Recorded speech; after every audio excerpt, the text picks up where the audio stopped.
ঢাকা শহরের অন্তত 11টি স্থান থেকে আওয়ামী লীগ এবং এর অঙ্গ সংগঠনের নেতাকর্মীরা আবারও ঝটিকা মিছিল বের করে ইউনূস সরকার এবং তার আইন শৃঙ্খলা রক্ষাকারী বাহিনীকে একরকম কাঁপিয়ে দিয়েছে। বিশেষভাবে এমন একটা সময়ে যখন গত 24শে সেপ্টেম্বর আওয়ামী লীগ যখন ঢাকা শহরের বিভিন্ন স্থান থেকে মিছিল বের করে একটা কেন্দ্রে জড়ো হওয়ার দিকে প্রায় অগ্রসর হয়ে যাচ্ছিল এবং যেটাকে সরকারের বিভিন্ন গোয়েন্দা সংস্থার তরফে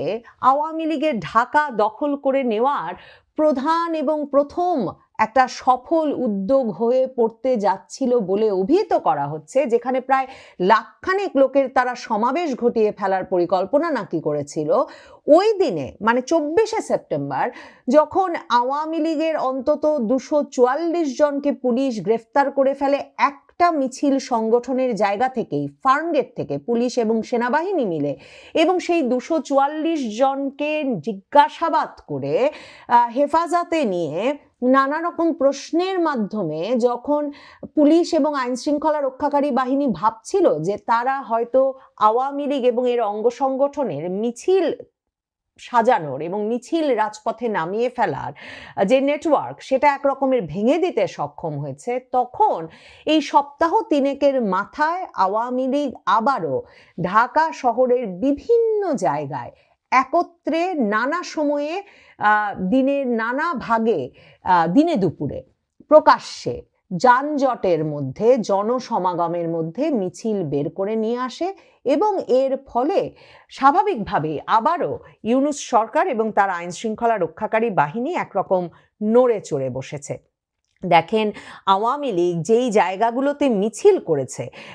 সেই জায়গাগুলোর কথা যদি একটু বিবেচনা করি, কুর্মিটোলা জেনারেল হাসপাতালের উল্টো পাশ থেকে মিছিল হয়েছে, শনির আখড়া এলাকায় মিছিল হয়েছে, ওয়াডির জয়কালী মন্দির এলাকায় মিছিল হয়েছে, এছাড়া ধানমন্ডির আবাহনী মাঠের কর্নার, তেজগাঁও শিল্পাঞ্চলের মিছিল, 7 রাস্তা মোড়, এলিফ্যান্ট রোড বাটা সিগন্যাল, উত্তরা 3 নম্বর সেক্টর, আগারগাঁও বেতার ভবন কিংবা রমনার মৎস্য ভবন এলাকার মিছিলগুলোর কথা সংবাদ মাধ্যমে রিপোর্টেড হতে দেখা যাচ্ছে। মতিঝিলের দিলকুশাতেও একটা মিছিলের কথা আমি পত্রিকায় দেখছি। তো এই অবস্থায় অন্তত 11টা স্পটে মিছিল হয়েছে বলে সংবাদ মাধ্যমগুলো খবর দিচ্ছে। তবে আওয়ামী লীগের ফেসবুক পেজে বলা হচ্ছে যে অন্তত রাজধানীর 35টি স্পটে একসাথে মিছিল করেছে এবং জয় বাংলা স্লোগানে রাজপথ প্রকম্পিত করেছে আওয়ামী লীগের নেতাকর্মীরা। ফেসবুক পেজ, সামাজিক যোগাযোগ মাধ্যম এগুলো দেখলে আরেকটা জিনিস আমার কাছে খুব তাৎপর্যপূর্ণ মনে হয়েছে যে আওয়ামী লীগ একরকম যখন 6টি মানবাধিকার সংগঠন একসাথে চিঠি লিখে ইউনূস সরকারকে বলেছে যে তারা মনে করে ইউনূস সরকার যে সন্ত্রাস বিরোধী আইনের আওতায় আওয়ামী লীগ এবং তার অঙ্গ সংগঠনগুলোর কার্যক্রম নিষিদ্ধ করে দিয়েছে, এই কার্যক্রম নিষিদ্ধ করার পদক্ষেপকে তারা মানবাধিকার বিরোধী কার্যক্রম মনে করে। তারা মনে করে এই কার্যক্রমের নিষেধাজ্ঞা তুলে নেওয়া উচিত। এছাড়া মানবাধিকার সংগঠনগুলো এই যে স্পষ্টতই সিভিকাস, Committee to Protect Journalist, Fortify Rights, Human Rights Watch, Robert F Kennedy Human Rights Tech Global ইনস্টিটিউটের মতো মানবাধিকার সংগঠনগুলো যে ইউনূস সরকারকে পরিষ্কার করে চিঠি লিখে বলছে যে একরকম যেমন কার্যক্রমে নিষেধাজ্ঞা আওয়ামী লীগের তুলে নেওয়া উচিত, তেমনি তারা মনে করে এই যে সন্ত্রাস বিরোধী আইন সহ যে কোনো মামলা দিয়ে আওয়ামী লীগ সহ তার অঙ্গ সংগঠনের নেতাকর্মীদের ওপর যেভাবে চলমান নির্বিচার গ্রেফতার ও আটক চলছে সেটা অবিলম্বে বন্ধ করতে হবে। এছাড়া এই মানবাধিকার সংগঠনগুলো আন্তর্জাতিকভাবে সুপরিচিত, খ্যাতিমান এই মানবাধিকার সংগঠনগুলো বলেছে যে আওয়ামী লীগের নেতাকর্মীদের বিরুদ্ধে দায়ের করা যেসব মামলা রয়েছে সেগুলোর ক্ষেত্রেও গ্রহণযোগ্য তথ্য প্রমাণের ঘাটতি রয়েছে এবং সেগুলো রাজনৈতিক উদ্দেশ্য প্রণোদিত, কাজেই সেগুলো তুলে নিতে হবে। এছাড়া দেখেন, হিউম্যান রাইটস ওয়াচ কিন্তু এর আগের সপ্তাহেও এক দফা তার ওয়েবসাইটে বিবৃতি দিয়ে বলেছে যে যে ধরনের মানবাধিকার লঙ্ঘনের ঘটনা ঘটছে আওয়ামী লীগের এবং আওয়ামী লীগের অঙ্গ সংগঠনের নেতাকর্মী, সাংবাদিক, শিল্পী, বুদ্ধিজীবীদের ক্ষেত্রে ইউনূস সরকারকে সেটা বন্ধ করতে হবে। জাতিসংঘের মানবাধিকার কমিশনের দফতরকে এদিকে নজর দিতে হবে যে কি করে বাংলাদেশে এ ধরনের মানবাধিকার লঙ্ঘনের ঘটনা ঘটতে পারছে। এবং হিউম্যান রাইটস ওয়াচ পরিষ্কার করে বলেছে যে আওয়ামী লীগের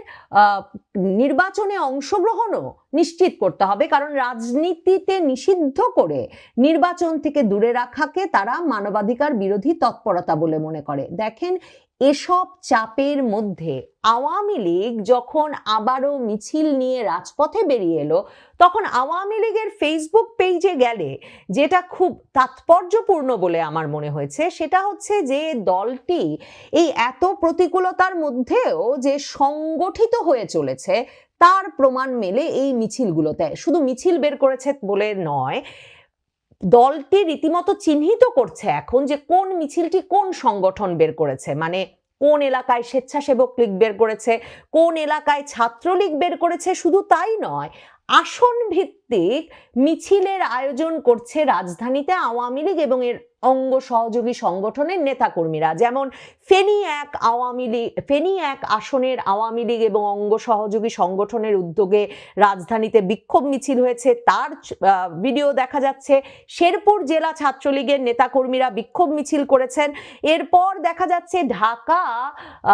14 আসন এবং 13 আসনের নেতাকর্মীরা আলাদাভাবে মিছিল বের করেছেন। এছাড়া ডেমরা এলাকায় ঢাকা মহানগর দক্ষিণ ছাত্রলীগ বিক্ষোভ মিছিল করেছে। এই বিষয়গুলো আমার কাছে অত্যন্ত তাৎপর্যপূর্ণ মনে হচ্ছে এই জায়গা থেকেও যে তার মানে কি আওয়ামী লীগ আসন ভিত্তিক নেতা চিহ্নিত করে দায়িত্ব দিয়ে দিয়েছে যে এই আসন বা এই এলাকার এই সুনির্দিষ্ট সংগঠন এই ব্যক্তি বা এই ব্যক্তিবর্গ সংগঠন করবেন এবং তারা মিছিল বের করবেন। তার মানে আওয়ামী লীগ একেবারে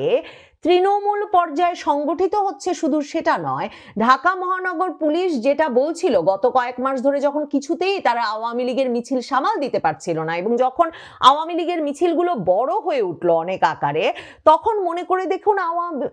ঢাকা মেট্রোপলিটন পুলিশ বারবার বলছিল যে এরা বিভিন্ন জেলা শহর থেকে এসে মানে ঢাকা শহরে জড়ো হচ্ছেন এবং মিছিল আয়োজনের কাজ করছেন এবং সংগঠিত করে রাজপথে মিছিল নিয়ে নেমে যাচ্ছেন। খুলনা বিভাগের নেতাকর্মীরা আলাদা করে মিছিল করেছেন আজকে ঢাকার রাজপথে। তো এই বিষয়গুলো মাথায় রাখলে বুঝতে অসুবিধা হয় না যে আওয়ামী লীগ সারা বাংলাদেশ জুড়ে ছড়িয়ে পড়ছে।